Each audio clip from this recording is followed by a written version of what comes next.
Autre grand titre de ce journal, Diaspora Impact Days ouvre ses portes pour sa première édition. Les initiateurs ambitionnent particulièrement de mieux orienter à l'avenir les transferts d'argent effectués par la diaspora malienne, transferts estimés à plus de 700 milliards de francs CFA par an, dont 95% sont destinés à la consommation et seulement 5% dans les investissements. L'association Diasporite, en collaboration avec le ministère en charge de l'intégration africaine, est soutenue par l'Organisation internationale des migrations. Boubacar Babli Touré, compte rendu. Estimé à plus de 6 millions à travers le monde, les Maliens de la diaspora transfèrent chaque année plus de 700 milliards de francs CFA vers leur pays d'origine. Sur ce montant, seulement 5% sont orientés vers des investissements, tandis que le reste est consacré à la consommation des familles bénéficiaires. Comment inverser cette tendance en orientant davantage ces fonds vers des projets rentables, durables et sécurisés? C'est tout l'enjeu de l'initiative Diaspora Impact Day portée par l'association Diasporate en collaboration avec le ministère en charge des Maliens établis à l'extérieur, avec l'appui de l'Organisation internationale pour les migrations OIM. Plusieurs temps forts rythmeront nos travaux. Des panels de haut niveau sur les enjeux de la diaspora et de l'investissement. Nous aurons des ateliers thématiques également sur les financements, la structuration des entreprises, l'innovation, les numériques et les opportunités offertes aux entrepreneurs. Un espace d'exposition aussi vous permettra de découvrir les projets et les entreprises que nous accompagnons depuis un mois. Des rencontres B2B auront lieu entre ces entrepreneurs et des membres de la diaspora venus pour l'occasion. Enfin, le deuxième jour, demain, on aura des sessions de pitch. L'exercice est simple.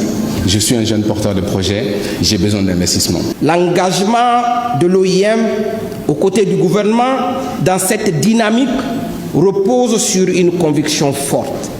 La migration, lorsqu'elle est bien gouvernée, constitue un puissant levier de développement durable.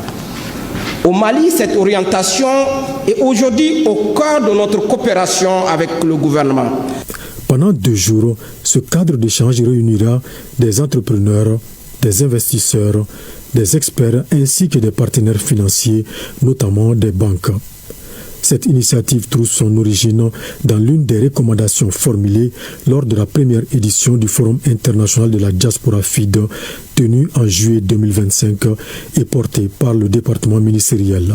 Cette recommandation invite les Maliens établis à l'extérieur, acteurs stratégiques du développement national, à investir davantage dans leur pays d'origine. Vous devrez être à nos côtés, jeunes de la diaspora, pour déconstruire les arguments selon lesquels les questions sécuritaires sont un obstacle à l'investissement au Mali. C'est tout simplement faux. La preuve, sur d'autres contrées, en Afrique, nous avons remarqué que dans certains pays aujourd'hui, c'est au moment les plus durs des crises et des conflits que l'investissement étranger s'est le plus renforcé et c'est le plus installé.